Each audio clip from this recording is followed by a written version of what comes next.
This conference will now be recorded. Here we go. Okay. Hello, everyone. My name is Amelia, and I am the Lifelong Learning Librarian at the State Library. And welcome to this webinar on Earth Day, Programming Ideas for Libraries. A few things before we get started. This webinar is being recorded as it's so helpfully announced to us, and it will be made available on Vimeo afterwards. So you'll be able to view it and see it there.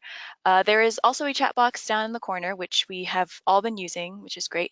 I will be monitoring that throughout the webinar, so feel free to type in any questions that you have. And I will also be dropping in some links during the webinar, so feel free to grab the links from there too. I'll also send out the links in an email afterwards, so you don't have to grab them right away, but in case you want to view things while we're talking about them during the webinar.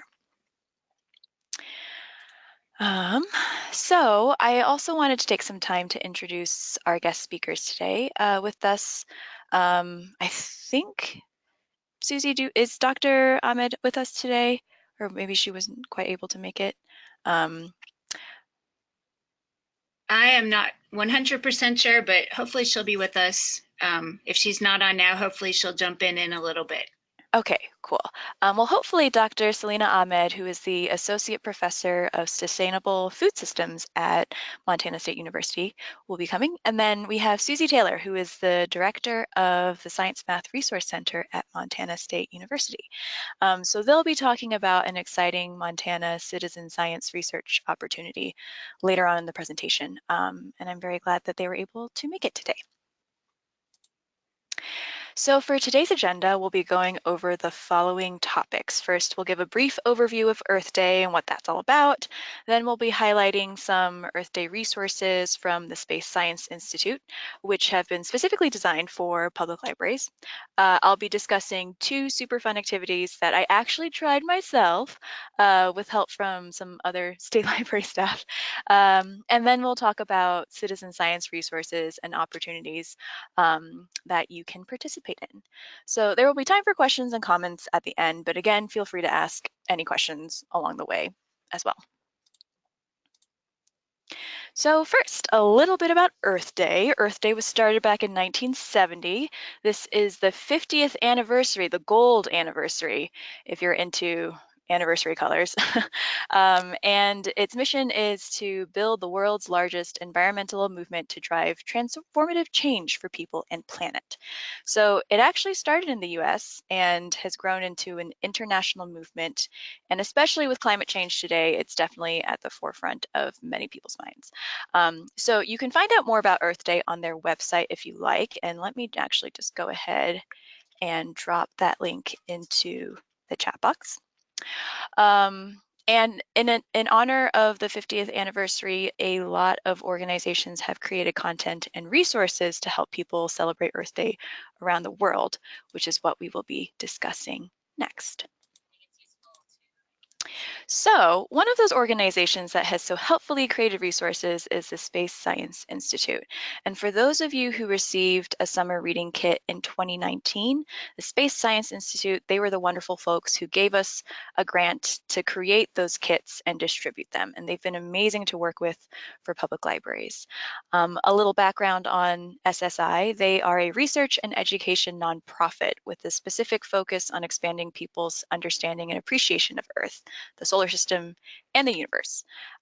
So they manage both science research programs and education programs that integrate information from those research projects. So they've helped us, the State Library, connect to NASA and other space science organizations, and they're really, really cool in general. So I'm going to go ahead and drop their website information into the chat box so you can check them out and find out a little bit more about, oh, that's the Earth Day one, sorry, about what they are doing. And for some reason, this won't let me copy it. There we go. And if you have more questions about us working with the Space Science Institute, feel free to let me know. So one of the great resources that SSI has created is an Earth Day website called Our Planet Earth.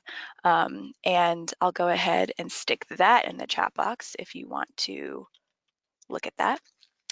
SSI has a huge bank of STEM-based activities, and they created a specific collection of activities for Earth Day, which you can access on this website.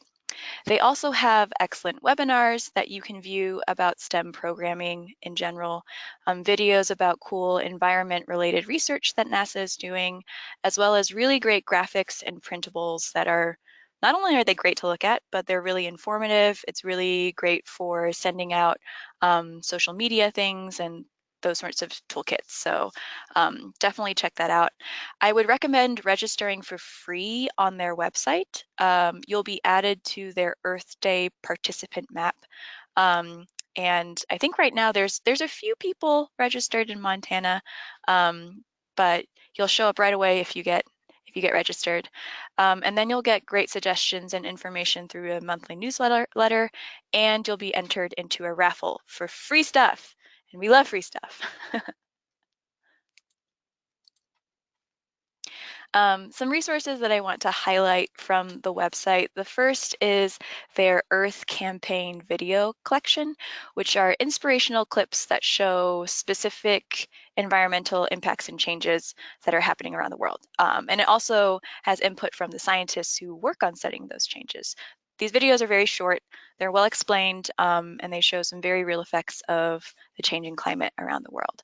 I've listed some of the topics on here, and they will also be adding more once they are created, because a lot of the scientists are in the field at the moment.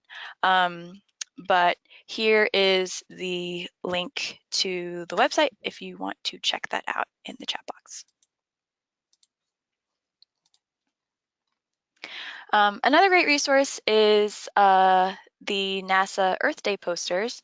And I like these because I love aesthetics and I'm a very visual person. And I just think they're beautiful, so I included them. But you can freely download these. They're very high quality images, and you can print them out. And they're very cool designs. They've got posters for the past 6 years, which you can see here. And I just checked today, they don't have a graphic for 2020 yet, but I'm hoping that will happen soon. And again, just take some time to poke around their website and see what else they have. They have a lot on there. And they keep on adding things too. So yeah, any questions so far before we move on?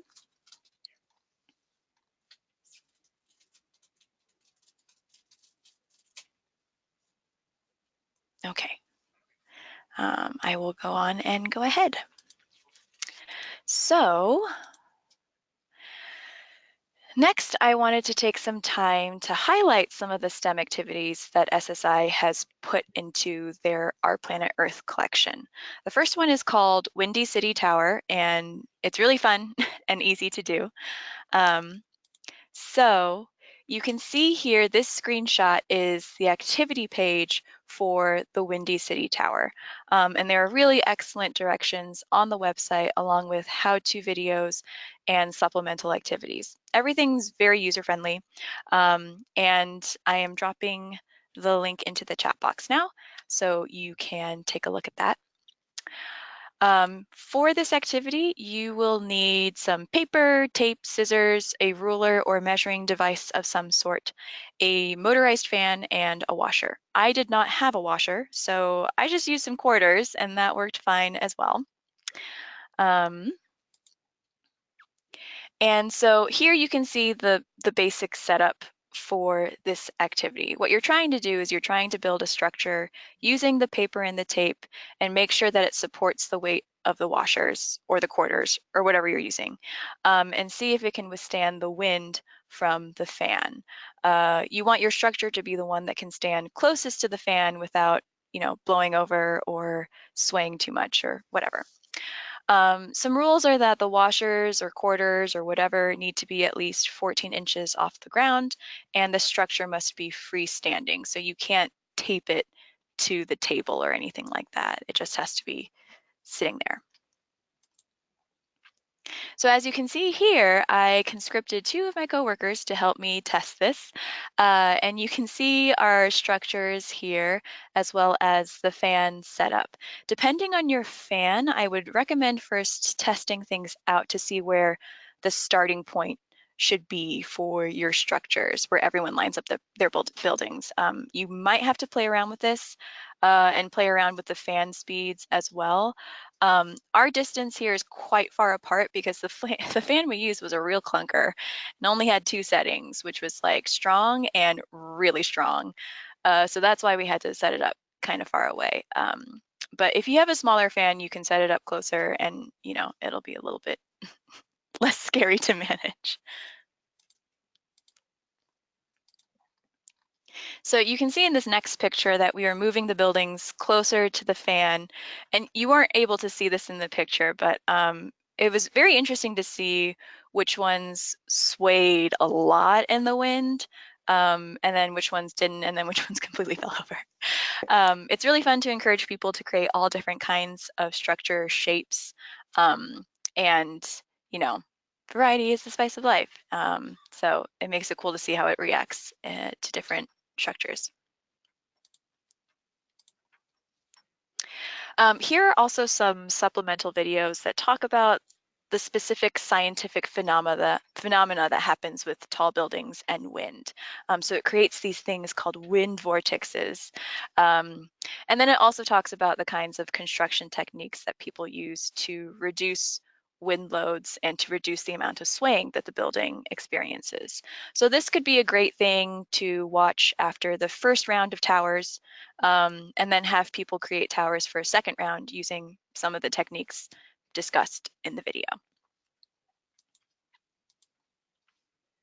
And then lastly, this is on the website with the activity.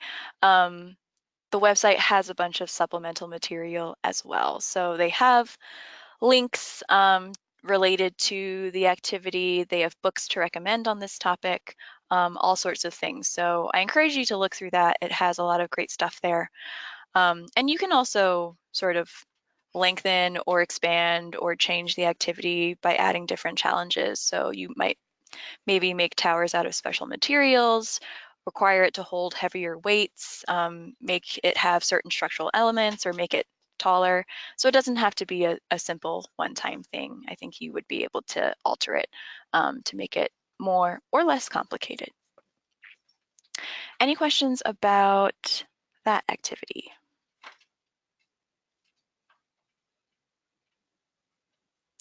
All right, cool. Moving onwards. So the next activity I wanted to highlight is called Edible Destruction, and it's an activity that discusses earthquakes. So here I am dropping in the chat box is the activity link for Edible Destruction. Let me grab that. So if you want to take a look at that while we're discussing this. So similar to the last activity, there's a great user-friendly write-up on the Our Planet Earth website, and it has very clear directions. And the goal of this activity is for people to create earthquake-resistant structures using snacks, candies, other edibles, and to test their structures out on a shake table. So some rules for this activity, which you can alter depending on the age group. Structures must be at least 6 inches in height and must be able to fit on your shake table. It's okay for the structure to suffer damage, but you don't want it to collapse. That's when people get injured and when people die. So that's the goal, to make sure that it's earthquake resistant, not earthquake proof. So here you can see some pictures. The activity guide includes directions on how to create a shake table, and there's tons of directions on the internet, and they range from like very elementary to very complicated. I opted for the very elementary version because I was creating this at work and was somewhat limited in my supplies. The materials that are suggested in the activity are in this blue bordered picture here. So some cardboard, tennis balls, a paint stirrer, some rubber bands, etc. I didn't have those things, so I improvised with the two pictures on top here using soda cans instead of tennis balls. And then I just folded a piece of paper really thick and taped it to use as the handle instead of using a paint stirrer. And it worked fine. It worked totally great. This one is a sort of small shake table just because I was making a test one. But you could just get a bigger piece of cardboard and use more cans or whatever you have on hand. Really anything round, I think, would work. You can also see some structure examples here using the different foods. Some pictures I've seen, people place the structure directly on the shake table, whereas in other cases, people place the structure on a paper plate and then put that on the shake table. I think it doesn't really matter, but you do have that option. And then another thing to be aware of is that you don't have to shake the shake table that hard. So the temptation is to grab it and just like really go for it, but you want to start off gentle because it actually does reverberate quite a bit. So start off slow and then increase it to see where things start to suffer damage.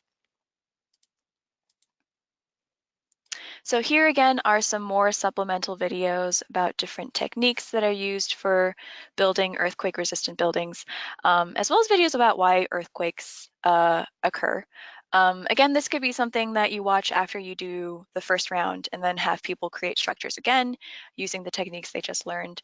Additionally, you can change the goals or the rules where you require structures to be taller or to just use a limited number of pieces if you want it to be more challenging. Just make sure to test it out first so you know what is possible. And then again, there are some related programming resources here from the website, including some books and some other links that you can take a look at too. So any questions about that?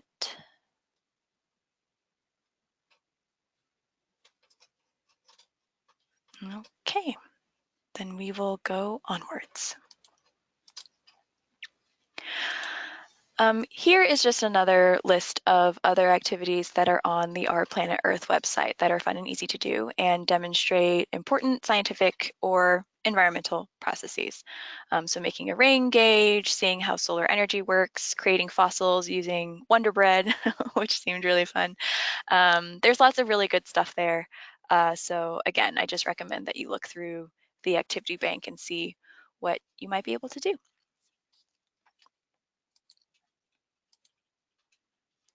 All right.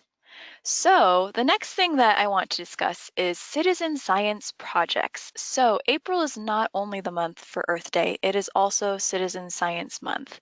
And there are tons of great citizen science projects that have nature and environmental focuses. So not only are they fun to participate in, it's a great way to get people to think more consciously about the world around us, the impacts that we have on nature, and to start observing those for science. So the first place to look for citizen science projects is scistarter.org. And the website is just scistarter.org. I put that in the chat box. This is a wonderful website that lists all sorts of active citizen science projects around the world. So you can search for topic, the equipment needed, the location. You can find out more about each project, and then you can also track your contributions and your progress on certain projects. So it's free to create an account. And I would recommend doing that just to explore the website and see what's around there. I've listed 3 of the most popular projects here. So Stall Catchers, this is one where you watch videos to help with Alzheimer's research to see how blood is flowing through the brain, I believe. Globe at Night is viewing the night sky. And then Stream Selfies is just taking a picture of yourself at streams around the world to see where water is flowing and where it's going. I will also be highlighting a few more in the next slides, but there are literally hundreds more that you can look through, and on all sorts of topics. So it's fun to explore. So one very popular citizen science project is CocoRa's, which is the Community Collaborative Rain, Hail, and Snow Network. This project has you measuring precipitation in your area and reporting it back to CocoRa's for weather forecasters, the government, and researchers to use, oftentimes in real time. I'm going to go ahead and add the link to the chat box. This is a more involved citizen science project because in order for your contributions to be used, they have to be recorded consistently and accurately. So they encourage every day to record it. And then the precipitation has to be measured to 1/100th of an inch accuracy. So you can do that with a recommended rain gauge that CocoRa's has, as well as they have this really great this really great tutorial video series that shows you exactly how you're supposed to measure, where you're supposed to place the rain gauge, and how to record the precipitation. You can also make your own rain gauge, although you will have to do some math and a little bit of finagling to make sure that it's reading to the accuracy level that CocoRa's requires. So this is a really cool project, and this information gets used all the time. But it does require a little bit more involvement, a little bit more time, and you know, maybe some people might be interested in this. If you are interested in making your own rain gauge for this, please let me know and I can explain the process required for that individually. Again, you can purchase one, but it's $45, so it's quite expensive. But if you want to make your own, contact me and we can discuss more about that.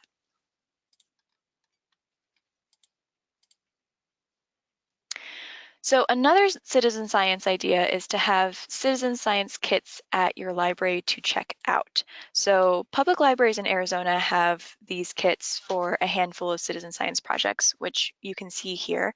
And each kit has all the materials needed to take observations and contribute them to the project.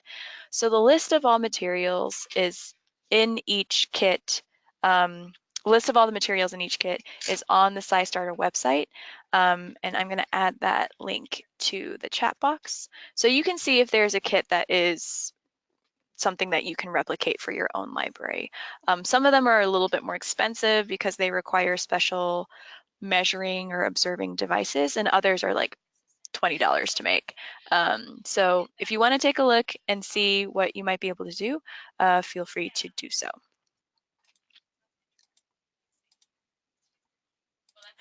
Another great citizen science project that doesn't require any equipment besides a phone is the Globe Observer app. So the Globe Observer app is a phone app from NASA that lets you submit pictures and observations to help scientists track changes in the environment. And it also adds to their Earth system science research. So scientists use your contributions to correlate and corroborate data from satellites and other sources. And there's a variety of things that you can track and observe. And you can find out more about that on their website. I am adding the link to the chat box. But I'm going to talk about two of the trackable things here, trees and clouds. So with Globe Observer trees, what you do is you take pictures of trees and measure their height. Scientists use this data and compare it with data that they're measuring from satellites. So it's just a way for them to check that what the laser is saying is correct. So the app will guide you through the picture taking process. So you don't really have to worry about messing it up. You can see here there's some screenshots from the app when you're measuring a tree. So it will prompt you to, find a good tree to measure. This is how far you should stay away. This is how you should take the picture. It's also okay for multiple people to take pictures of the same tree. That can actually, they take the average of all those measurements and it can help them get a more accurate measurement of the tree's height. The tutorial complete with screenshots is linked here on the PowerPoint, and I recommend that you download it and play around with it on your phone. It's really cool because once you observe your observations, you can see them pretty much immediately on the data map. So I've gone around and mapped a few trees on the Capitol complex, and you can actually see them on the map. Montana is pretty bare, so there's not very many observations that are recorded. So anything that you contribute might be the only measurement that they have. So you can have some fun with that. So next, with Globe Observer Clouds, you can take pictures of the sky and record the clouds there to compare it with satellite data that NASA's collecting. So similar to the trees version, the app will take you through the different steps and prompt you with directions on how to take an observation. I had no idea there were so many ways to classify sky color and clouds and all of that, and it makes you look more closely at the sky on a day-to-day basis. So for both trees and cloud observations, you do need an internet or Wi-Fi connection to submit the observations. But to record observations on your phone, you don't need a connection. So if you're hiking in the middle of glacier or in the middle of the woods, you'll still be able to take measurements. I have T-Mobile, which kind of sucks in Montana, and I have still been able to, when I'm out hiking, to take pictures of trees and have that saved to my phone. Also, the citizen science projects that I have mentioned here are just a handful of possible opportunities.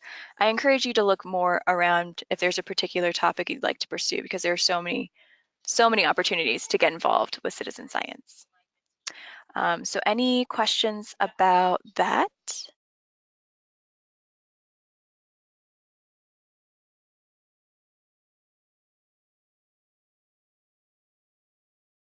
Okay, so we can just keep on going.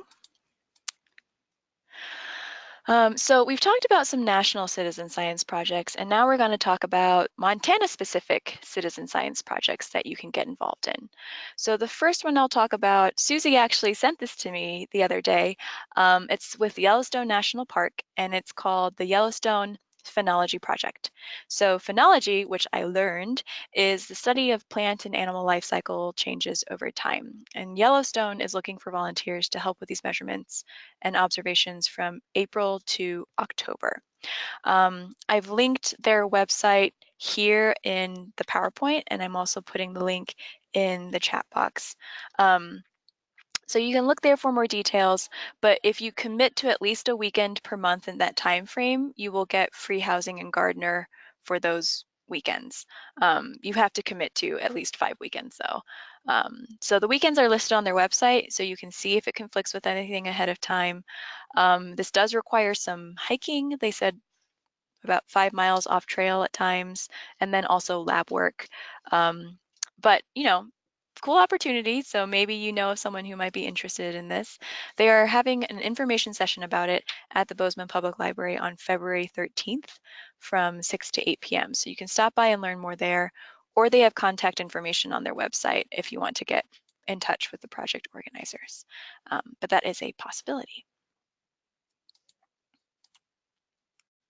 So for the next citizen science project, I will actually be passing the presentation to Susie and Dr. Selena Ahmed for them to talk about an exciting opportunity based at Montana State University.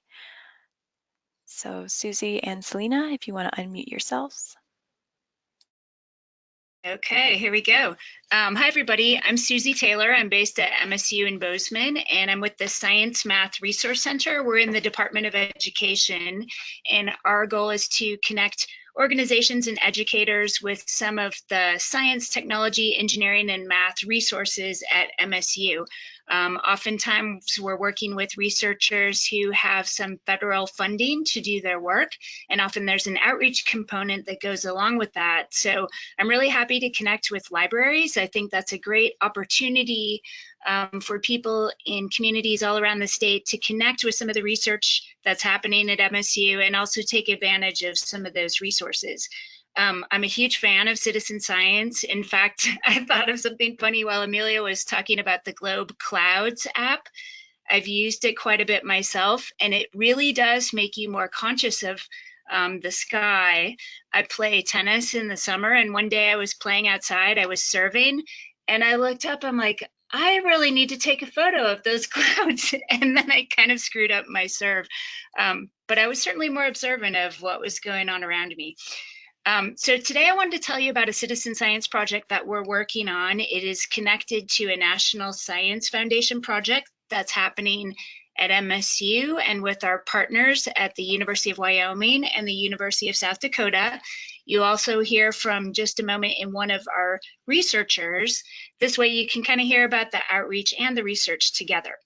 So the project that we're building is called What I Value About the Land, and it is designed to help people really think about the land around us and how it is used, whether that's for agriculture, for energy production, whether it has cultural or historical significance. And then it also prompts people to think about why each of us values that land in a way that's very personal and specific to our own community. I think sometimes we walk where we've always walked, or we drive where we've always drived, and we don't think about the land around us and how it's changed over time. So this project should help people think about that. I think right now I will turn it over to Dr. Selena Ahmed. She's our principal investigator for this project, and she'll tell you a little bit about the research itself. And then we'll circle back. I'll tell you the nuts and bolts about how you can participate and what our timeline will be. So I'm going to turn myself off here. Thank you, Susie, for that introduction. And I'm also very excited in thinking about citizen science projects. A lot of what we do at the university, the whole goal is for the information really to incorporate the voices and perspectives of stakeholders, and then use that information and apply it to sort of think about solutions for some of our most pressing societal challenges, whether it's food challenges or energy challenges or loss of biodiversity, and understanding the perspectives of the citizens of our state and our region to make sure the solutions that we're designing or co-designing are relevant for the place. And so I feel like citizen science, especially this specific land use project or citizen science project that we're collaboratively developing, is a wonderful way to begin to hear the voices and values of people living in Montana as well as the surrounding region. And so our project, which is a large interdisciplinary project, takes into account interactions between food, water, and energy resources, and then how those impact biodiversity as well as social services. And in addition to looking at sort of the interactions of those systems in Montana, we're taking more of a regional approach. And so we're looking at the Upper Missouri River Basin. And our ultimate goal really is to see how these interactions can result in trade-offs. For example, land can be used for food, or it can also be used for energy. So this is sort of known as the classic food versus fuel debate. And the choice whether we use the land for food or if we use it for energy can really drastically impact society. For example, if we convert land from food production to energy production, it could potentially compromise local food security. And the changes in the land are also something that happens through time, and so land use is not stagnant, it's very dynamic. And so it's also very interesting to understand how land use responds and over time in response to markets and changing climate and changing policies and changing cultural needs. And so our project, our Way4X project, really sort of helps us as researchers begin to look at these connections between these very complex systems. And so at Montana State University, I am a faculty of sustainable food systems, and a lot of my research really focuses on trying to understand only the food system and everything from production through consumption through waste. And the goal of that research really is to identify solutions for sustainability. And one thing I'm really excited about this specific WaveForX research is thinking about how the food system, we can't just look at it on its own because it's connected to all of these other systems. And so in sort of translating our WaveForX research to the public and to libraries and to students, I think one of the benefits is that the citizen science activities that we're trying to develop really will help students and other users help see these connections between the various needs that we have in society. And I'm going to pass it back to Susie to sort of talk a little bit more about how we seek to understand these connections and values that students and other citizens have towards the land. And a lot of our goal is to translate that research that we're developing at the university and see what that means on the landscape. So for example, a lot of policy solutions more and more are recommending different scenarios for mitigating global climate change. And one of those is known as bioenergy for carbon capture and sequestration. And so this is something that's sort of promoted as a sustainability solution globally through policy. And a major goal of our project is to see, okay, if we are to implement such a solution for sustainability on the landscape, what does that actually look like? Is it feasible? Would it be culturally acceptable? And as part of that feasibility and cultural acceptability, a really important part is to understand the voices and perspectives of the people of the state and the region and how they value that land and for what. And so our citizen science project, I think, is really exciting because it sort of helps share the information that we're learning from our research, but it also helps sort of give voice and a platform for the perspectives of the citizens. And so I'm really excited about it, and I'm going to pass it back to Susie. Okay, sounds great. Thank you, Selena. So let me tell you about what we're thinking about for the Citizen Science Project. Our timeline, I think, to honor the month of April, which is Citizen Science Month and also Earth Day, we're aiming to release the kit for April. So we will be looking round about March for people who would like to be part of it. This will be a physical kit that will also have free resources that anybody can download, although we will be looking for people who would like to get that physical kit. I think the people on this webinar would be prime candidates for that. I'll tell you a little bit about what we're thinking about for the kit. So for photo monitoring, they have a new camera that allows you to print a photo like a Polaroid, but also store it as a digital image. I think that is something that would be intriguing to have as part of the kit. We are looking at having tools for observation like magnifying glasses, measuring tapes, journals, pencils, things like that. We are also planning to use the Globe Observer Land Cover app, and in a moment we'll have a slide about that. And then one intriguing tool we're looking at is called the Magic Window. I found this, I believe it was a resource of the National Park Service, and it's basically a frame that you can make. There are really nice instructions for making this, where you can print a historical photo on a transparency film, hold that up as a frame, and then place it over your current view of the land. So you can see kind of transposed over the current use of the land, the historical use of the land. I haven't tried it yet myself, but it looks really cool. And I'm definitely looking forward to including that as part of the kit. So let's pop over to the Globe Observer Land Cover app slide, and I'll tell you very quickly how this works. Just like the Clouds app, you would go outside. The app automatically knows where you are, the time of day and the date. You would take a photo up, down, north, south, east, and west. You can be done there and submit your photos to the NASA database. Just like Amelia mentioned with the Tree Height app, your photos appear quite immediately, and it's really cool actually to see that your observations are on a map that scientists and other people can access. It's just fun to see that you are immediately part of that citizen science community.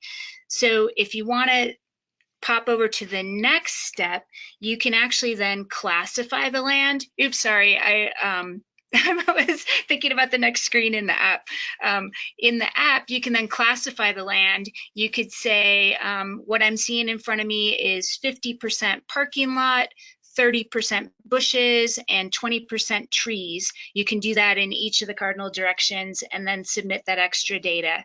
And basically what you're doing as a citizen scientist is helping NASA kind of ground truth their satellite imagery. They can get satellite photos of what you're seeing, but it's not nearly at the high resolution as you can get on the ground. So it's kind of cool to be contributing in that way. I think that's the end of what I wanted to tell you about our citizen science project. We'll have some information about how you can connect with us and be notified when we're ready. And then the last thing I wanted to mention is another research institute that is here at MSU. It's called the Western Transportation Institute. It's tied to our College of Engineering, and they do a lot of great projects that are tied to rural transportation issues. You may have seen some of their work on wildlife studies and how wildlife cross the road. They've even built some cool culverts that go under the road so wildlife can cross without the danger of being hit by cars. So a couple of the citizen science projects that they're looking at, one is looking at roadkill. And again, because we are out there on the roads, we're walking, driving, biking, or whatever we do, and helping report back what animals we might see, unfortunately, killed on the road. The other project that they do is they study how many people bike and walk in communities. And so they'll set people up at a certain corner at a certain time, and you basically just count pedestrians and bikes. I know they've done it in Bozeman for quite a number of years, and I think they're looking at expanding that around the state. So that would be another project that other people could participate in. So lastly, I would just leave it pretty open-ended. I think there are great opportunities to connect with research at MSU through citizen science. So if any light bulbs have come on while you're listening to this, or you have some ideas later on this season, definitely let us know. We might have the opportunity to connect you with somebody and make a project happen. Awesome. Thank you so much, Susie and Dr. Ahmed. I have the contact information for everyone on this presentation today, so feel free to reach out to any of us if you have any questions. I also wanted to mention that we have a web page on the MSL website. I'm going to drop that into the chat box that has all of these resources listed and described with the links as well. So if you want to take a look at that, feel free to. Any questions about anything that we covered? And you can either chat in the type in the chat box, or you can unmute yourself if you like.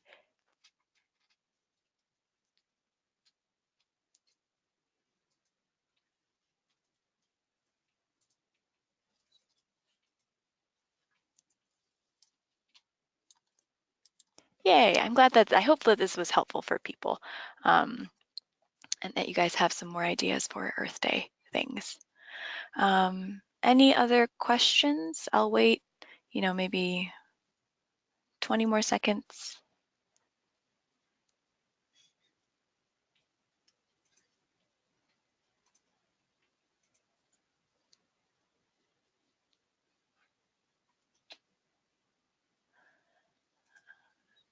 Okay, cool. All right, well, please do reach out if you do have any other questions. Susie, I think that you said you were going to make the kit applications available in March, did you say? That's what we're shooting for, yes. Possibly even before that. Okay. I think people could apply even before the kits are ready. And we'll shoot for April to have them ready. Yeah. So we'll be in contact and we'll send information out about that once we have the application ready to go. So don't worry about missing that. We'll be sure to send that out on Wired when it's available. Great. Well, thank you all so much for joining us today. Again, this webinar will be available on Vimeo, and I will hopefully have that uploaded by tomorrow to send out to you all. I will also be sending you a webinar evaluation. So if you have any feedback on things that you want for follow-up or other suggestions, or even just general, like, webinar stuff and how you do it, please let me know. We do use those evaluations and they're very helpful for when we are planning future webinars. So thank you all so much. I will pause the recording now.